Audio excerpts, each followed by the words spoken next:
안녕하세요 여러분. 11월 18일 목요일 내일 기도회입니다. 우리 다 같이 사도신경 고백하겠습니다. 전능하사 천지를 만드신 하나님 아버지를 내가 믿사오며 그 외아들 우리 주 예수 그리스도를 믿사오니 이는 성령으로 잉태하사 동정녀 마리아에게 나시고 본디오 빌라도에게 고난을 받으사 십자가에 못 박혀 죽으시고 장사한 지 사흘 만에 죽은 자 가운데서 다시 살아나시며 하늘에 오르사 전능하신 하나님 우편에 앉아 계시다가 저리로서 산자와 죽은 자를 심판하러 오시리라. 성령을 믿사오며 거룩한 공예와 성도가 서로 교통하는 것과 죄를 사하여 주시는 것과 몸이 다시 사는 것과 영원히 사는 것을 믿사옵나이다. 아멘.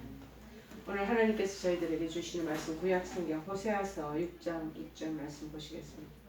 호세아서 6장 6절 1261쪽입니다. 1261쪽 호세아서 6장 6절 말씀입니다.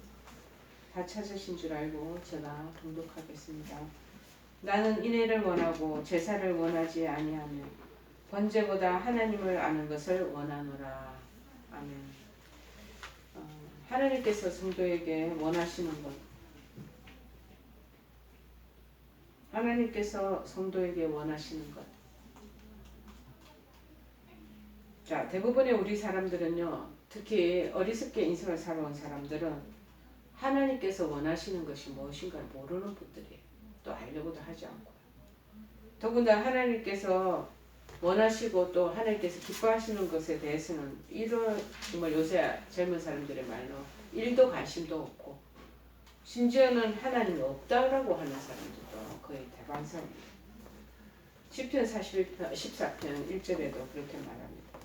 어리석은 자는 그 마음에 이르기를 하나님이 없다 하는도다. 그들은 부패하고 그 행실이 가증하니 선을 행하는 자가 없도다 까지 말을 하고 있습니다. 그러나 우리 믿음의 성도들, 그리스도인들은요, 언제나 하나님을 믿는 거 아니겠습니까? 믿을 뿐만 아니라 또 의지하지 않겠습니까? 그러면서 범사에 그를 인정하며 살아가는 그러한 우리 신앙의 개개인들입니다. 더욱이 믿음의 사람들은요, 더욱더 강한 믿음을 가지고 그리고 하나님을 어떻게 하면 기쁘시게 하려나 그렇게 생각하고 또 우리의 삶이 하나님께 정말 빛이 나도록 하나님 영광을 드러내도록 하는 그런 하나님께서 원하시는 그 삶을 살도록 노력하지 않겠습니까? 만일 자녀를 두었는데 이 자녀가 아버지, 어머니, 부모님의 마음도 모르고 부모님을 의지하지도 않고 그 다음에 부모님의 마음을 기쁘시게도 안 하고 그리고 이제 흥청망청 살다 보면 그 부모님을 욕보이는 짓이랑 똑같은 빛을 발하게 얼굴에 그 빛을 발하게 하는 것이 아니라 부모님 마음에 근심을 끼치고 부모님 얼굴에 정말 먹칠을 하고 다니는 그러한 자식들이 되지 않겠습니까? 어리석은 자는 그렇다는 것입니다. 오늘 본문을 통해서 우리는 하나님께서 우리에게 원하시는 것이 있다라는 것을 명백히 말씀하고 있는 것이죠. 또 그래서 하나님을 기쁘시게 하는 그것이 무엇인가 오늘 보기로 하겠습니다. 첫째 뭐냐? 하나님을 바르게 알기를 원합니다. 내 부모가 어떤 것을 생각을 하고 계시고 내 아버지 엄마가 어떤 마음을 나에게 향하고 계시고 그래서 내가 어떤 행동을 하는 걸 원하신다. 자식이 부모가 원하는 것을 그렇게 알듯이 하나님을 우리가 바르게 아는 것을 원하시는 거예요. 자, 우리가 하나님을 바르게 알지 못하기 때문에 올바로 하나님을 섬기지도 못하는 거예요. 아버지 엄마의 마음이 그 아버지 엄마가 나를 향하는 그 생각이 무엇인지 알지 못하기 때문에 방종하게 지 마음대로 사는 것이죠. 하나님 뜻대로 살지 못할 때 그래서 아버지 부모님이 흡족하게 해드리지 못하는 삶을 살 수가 있다는 것입니다. 그러므로 하나님을 바로 섬기며 살아야 하는 그런 살기 원하는 그리스도인들은 누구든지 먼저 하나님을 올바르게 알아야 한다는 것입니다. 그런데 하나님을 안다는 것은 어떤 공허한 대상을 추리하는 것이 아니에요. 자, 만능의 창조주가 되시고 통치자 되시는 하나님께서 분명하신 뜻을 다 가지고 계시는 것. 그것을 잘 깨달아야 된다. 깨닫고 그리고 우리 하나님 아버지 그 뜻을 잘 받아들이고 그래서 하나님을 우리의 주인으로 잘 예배해 나가는 것. 그거를 하나님이 제일 기뻐하신다. 내 자녀가 아버지 어머니 말 잘 듣고 그 뜻대로 잘 행해간다면 얼마나 다독다독하면서 아버지 어머니가 법적하게 생각하시면서 아들을 귀하게 자랑스럽게 여기겠습니까? 자, 그러면 우리는 하나님을 그러면 어떻게 할 수 있냐? 모든 하나님에 대해서는 이 성경책에 다 기록되어 있습니다. 하나님 말씀을 통해서 우리가 모든 것을 속속들이 알 수 있는 것이고, 하나님께서는 이 당신의 말씀이 적혀 있는 이 성경을 통해서 우리의 믿음의 사람들에게 당신의 성품도 밝혀놓으셨고, 당신의 그 능력이 어떠한 것도 알려놓으시고, 또 원하는 것들도 뭔지 잘 계시해 놓으신 것이 이 성경책이에요. 그래서 우리로 하나님이 어떤 분인가 하는 하나님에 대한 그 모든 하나님의 속성들을 다 이해하도록 깨닫도록 그렇게 해놓으신 이 성경을 통해서 알으라는 거예요. 자, 그러므로 우리는 하는 말씀을 그래서 어떻게 하겠어요? 하는 말씀이 바로 하나님이시오. 자, 기꺼이 잘 가까이에서 묵상하는 자가 되어야 되지 않겠습니까? 이러한 사람이 진정으로 복 있는 사람이라는 것이죠. 그래서 시편 1장 1절에서 2절을 말하잖아. 복 있는 사람은 악인들의 꾀를 따르지 아니하며 죄인들의 길에 서지 아니하며 오만한 자들의 자리에 앉지 아니하며 오직 여호와의 율법을 즐거워하며 그의 율법을 주야로 묵상하는 자로다. 그렇게 언급하고 있습니다. 하나님은 그렇게 바르게 알으라는 거예요. 두 번째는 뭐냐? 하나님의 그 말씀에 순종하는 것을 하나님께서 원하시는 것. 우리가 자식이 부모 말 순종 안 하고 방탕한 길로 딱 빠져서 나가고 그 어머니 아버지의 마음에 얼마나 대못을 박는 거나 똑같은 짓을 한다면 그거 어찌 자식으로서 해 주시겠습니까? 하나님께서는 성도가 사무엘처럼 말씀하시옵소서 주의 종이 듣겠나이다 하는 하나님의 말씀에 순종하는 것을 제일 기뻐하시고 그거를 바라시고 원하신다는 것입니다. 그래서 사무엘은 순종이 제사를 드리는 것보다 100배 낫다. 제가 현대말로 이제 첨가를 짓기 않으면은 100배 낫다라는 말로 고백하고 있지 않겠습니까? 우리가 사울이 겉으로 볼 때는 굉장히 능력 있는 왕이었어요. 하나님 말씀을 그런데 순종치 않으면 버림을 나중에 다 당하게 되잖아요. 내가 사울을 왕으로 세운 것을 후회하노니 그가 돌이켜서 나를 따르지도 아니하며 내 명령을 행하지도 아니하였음이니와 사무엘이 그때 너무나 근심해서 온 밤을 여호와께 부르짖으니라. 어찌하여 왕이 여호와의 목소리를 청종하지도 아니하고 탈취하기만 급해서 여호와께서 악하게 여기시는 일들만 골라가서 아버지가 싫어하는 일, 미워하는 일만 골라서 그것을 그렇게 해나갑니까? 하고 사울에게 지적했던 사무엘의 그 얘기가 나옵니다. 여러분, 다윗은 그 반대로 어떻습니까? 하는 말씀에 순종을 잘한 거예요.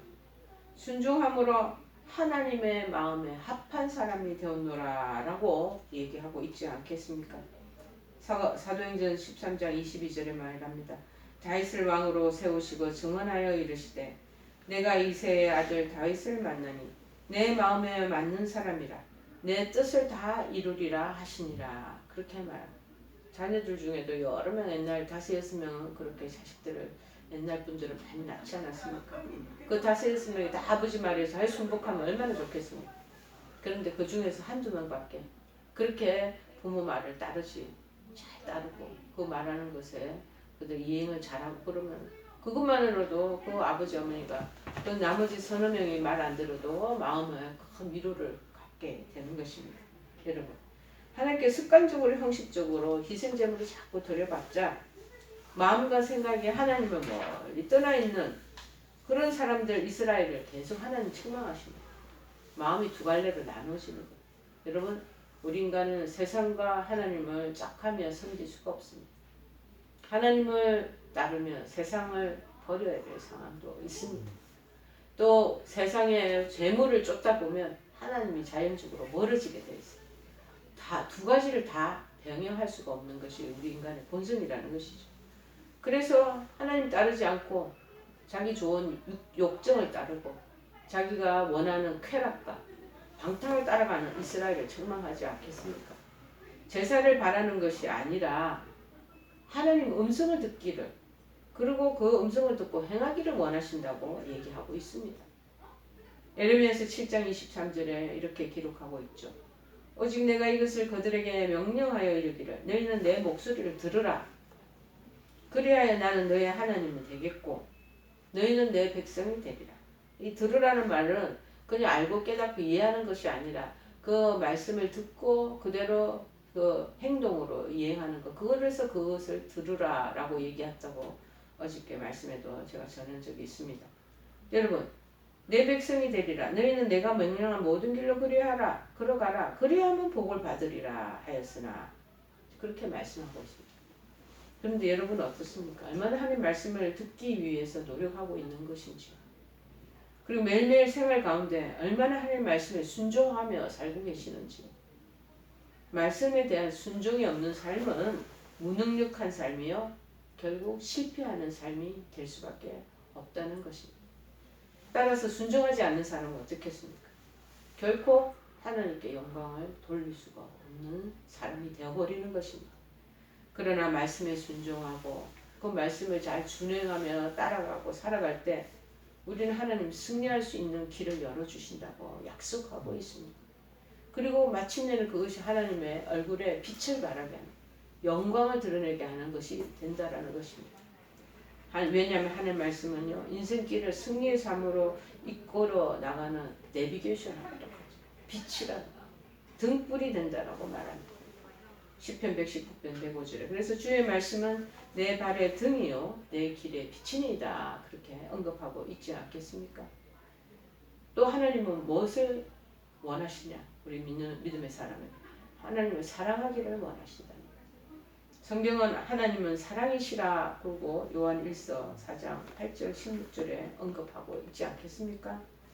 그리고 사랑 자체가 되신 하나님은 우리가 아직 죄인 되었을 때 우리를 위하여 당신의 아들 독생자를 주셔서 세상을 향한 하나님 사랑이 어떻다라는 것을 확증시켜 주셨다고 로마서 5장 8절에 기록하고 있습니다. 우리는 지금 하나님의 엄청난 큰 사랑, 그 비할 바도 없는 큰 하나님의 거대한 그 사랑을 힘입고 살아가고 있는 존재입니다. 그러므로 성도는, 우리 믿음의 사람은 하나님 앞에 그래서 그 사랑에 감사하고 그 사랑을 또 이웃에게 전해라고 하는 그러한 메시지를 우리에게 전해주고 있습니다. 이웃이 누굽니까?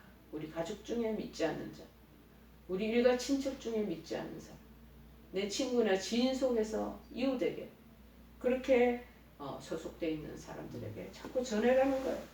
그래서 바울은 사랑의 빛 외에는 아무에도 빚을 지지 말라. 사랑의 빛 외에는 빚지지 말라. 그렇게 말했고, 예수님도 우리에게 새 계명을 너에게 주노니 서로 사랑하라. 그렇게 말씀하시지 않겠습니까? 지금 오늘 호세아 선지자 역시 강조하기를 하나님은 인애를 원하고 제사를 원치 않는다고 말씀하시는 거예요. 오늘 얼마나 우리는 하나님 사랑하며 이웃을 사랑하고 있습니까?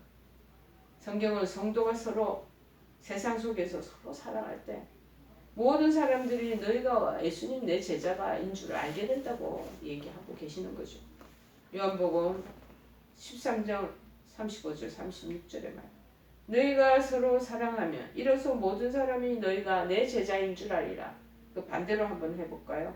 너희가 서로 미워하고 싸우면 이로써 모든 세상 사람들이 너희가 내 제자가 아닌 줄을 알 것이다. 사랑이 식어지고 차가운 이 말세지마를 우리가 살아가고 있습니다. 현대는 굉장히 냉혹한 시대입니다.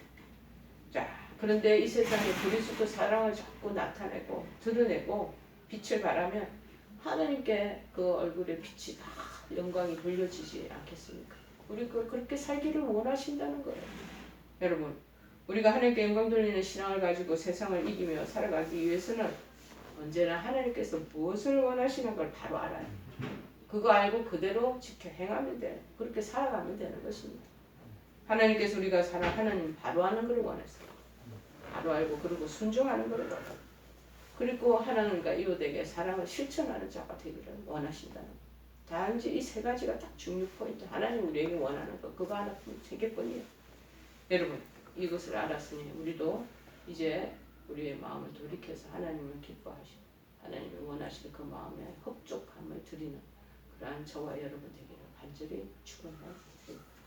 우리 찬송가 539장.